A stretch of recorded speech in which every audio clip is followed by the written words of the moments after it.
With accusations and more, this is Wrestling Rambles. My name is John, and you're watching the Wrestling Report. Before we get into the rest of the video, don't forget to press that like button and make sure you subscribe to Wrestling Rambles with notifications on.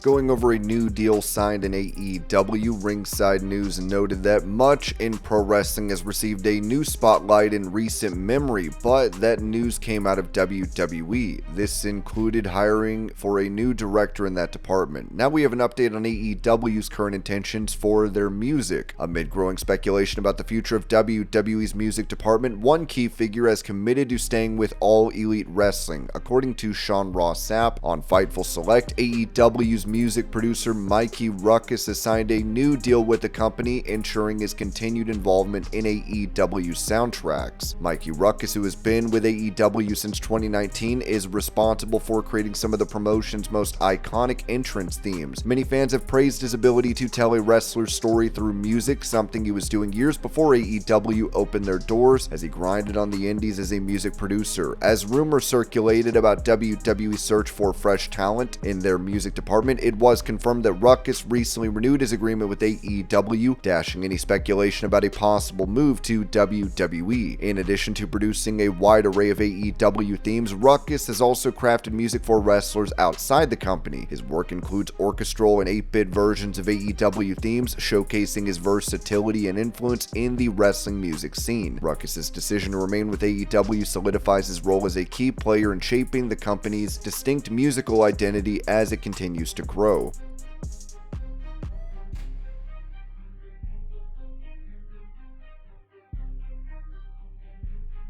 Touching on her struggles with wrestling for WWE despite being legally blind, Natalya said this on the takedown on Sports Illustrated. "I don't think even really anybody in WWE knew about it because I kept it pretty secretive. I was born with astigmatism. I was legally blind in my left eye. They didn't have the technology to fix it. I didn't qualify for LASIK because of how my eye was shaped. At that time, the procedure that they had for a lens implant because of the shape of my eye, I didn't qualify for it. I was like, screw it, I'm not going to wear the contact lens. I'm literally just going to take it out and just let my right eye do all the work. I had a little time off this summer in between my contract re-signing, and I was like, if I had this time off, I'm going to ask WWE if I can get this fixed, because I went and found an eye doctor, knew some eye in Tampa. They had the technology that they didn't have before. They even strengthened my right eye. I had surgery in my right eye to get it even stronger so that my right eye and my left eye are totally in sync with each other."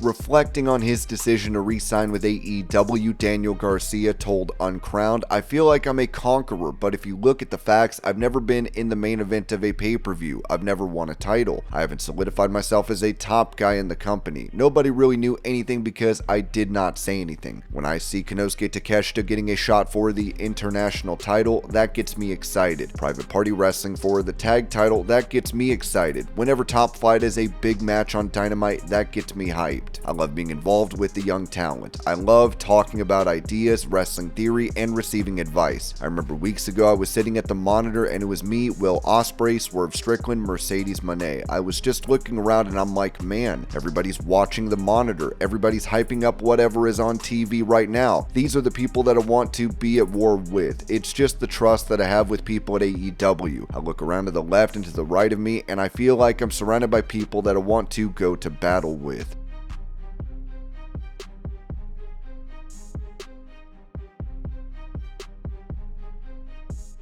Talking about making a return to WWE, Sen Bodhi, known in the promotion as Kazarni, told the Two-Man Power Trip of Wrestling podcast, "What I would like to sort of settle into is doing what I do now, but specifically for a major company. I would like to be a player/coach. WWE, I can't disagree with anything that Triple H does because he's Triple H. He's awesome, but he's got to know he wants to invest in these young athletes. Again, that makes sense. But he comes from a time where older, grizzled guys led younger guys and groomed them and polished them. We called those carpenters."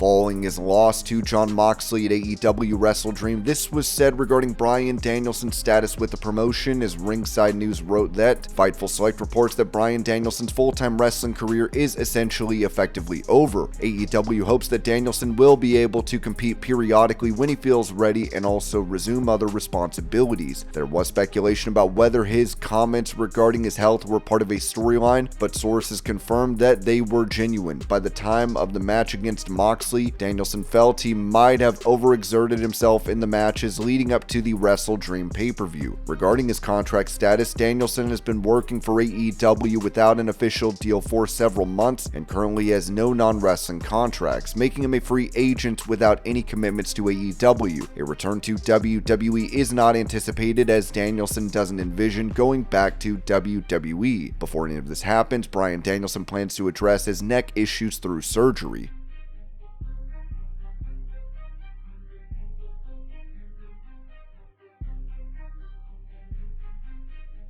Speaking about the aftermath of Steve Austin giving him a stunner at WrestleMania in 2011, JBL said this on Sportskeeda's What Were They Thinking podcast. One time Stone Cold was making a return or something at the American Airlines Arena in Dallas, and I drove up from Texas. So I come out and Steve stuns me and pours beer on me. Well, I had to drive home that night, and I'm sitting there thinking, you know, one of these small town local cops could pull me over this reek of beer. I'm going to jail if they stop me.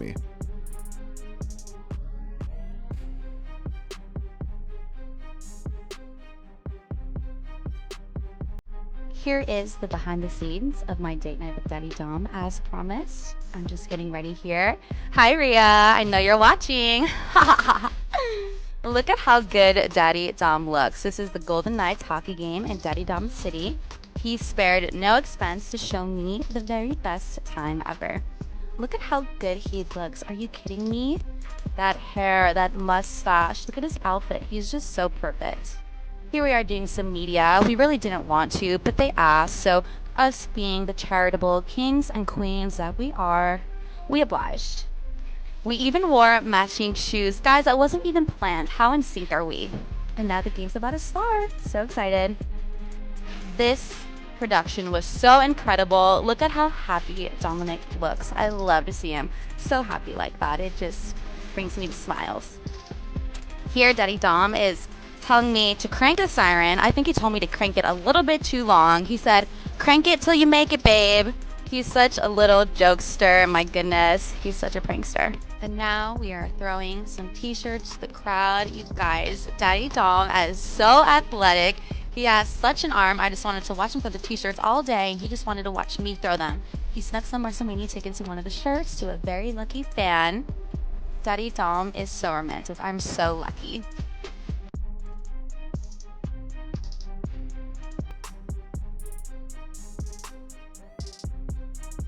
With Brock Lesnar being previously referenced on WWE programming, additional information was provided by Ringside News. Brock Lesnar has been absent from WWE TV since his match against Cody Rhodes at SummerSlam 2023. Rumors began circulating about his potential return, especially after reports linked him to Vince McMahon's lawsuit, which caused WWE to remove him from creative plans. However, despite his absence, Lesnar was mentioned on last week's episode of Raw, sparking further speculation about his comeback, and now we have some clarification regarding him being referenced on television. If you did not know, Brock Lesnar was referenced during the October 14th episode of Monday Night Raw. This happened twice, as both Seth Rollins and Cody Rhodes referenced beating a beast, which was Brock Lesnar. These references led to the Beast incarnate trending on social media and made fans wonder if he would return to WWE again. As reported earlier, Fightful Select noted that according to sources within the company, there are currently no plans for Brock Lesnar's return to WWE. On October 15th, rumors suggested that WWE was in talks with Lesnar about a potential comeback, but high-level insiders have since denied this. They confirmed that there are no creative plans for him at the moment. PW Insider reports that there have been no recent discussions between WWE and Brock Lesnar. Lesnar. According to their sources, Lesnar is not currently being considered for any storylines, and any mentions of him on commentary are simply to enhance ongoing storylines. There are zero discussions between WWE and Brock Lesnar currently. He remains off the board, and any mentions of him on commentary are just to accentuate the current stories, nothing more. Dave Meltzer previously reported that legal hurdles have prevented Brock Lesnar from returning to WWE television. Therefore, it appears that fans should temper their expectations when it comes to the Beast Incarnate's return, as it appears unlikely he will be returning to WWE anytime soon, if at all.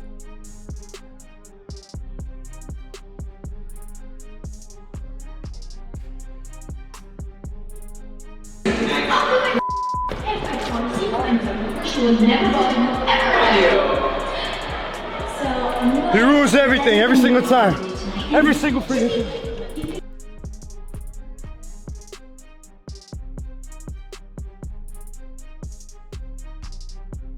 With an accusation against the wife of Vince McMahon regarding scandals in WWE, Ringside News wrote that Linda McMahon, now 76 years old, co-founded Titan Sports alongside her husband Vince McMahon 44 years ago. She held significant positions in WWE as president and CEO before departing in 2009 to run for the United States Senate. She remains a controversial figure in professional wrestling as well, and it appears she has now been accused as the mastermind behind several WWE scandal cover-ups. If you were not aware, back in 1992, former WWE ring boy Tom Cole accused Mel Phillips and Terry Garvin of inappropriate sexual behavior when he was underage. Vince McMahon initially fired Phillips, but later brought him back with the condition that he stay away from children. Cole, who sadly took his own life in 2021, also accused Pat Patterson of making inappropriate gestures and resulted in a legal settlement with WWE. This situation is referred to as the Ring Boy Scandal. This in turn led to a lawsuit against WWE, Vince McMahon, Linda McMahon, and TKO Group Holdings Incorporated. While speaking to Brandon Thurston and Josh Pollock of WrestleNomics, Tom Cole's brother, Lee Cole, accused Linda McMahon of being involved in covering up both the Ring Boy scandal and the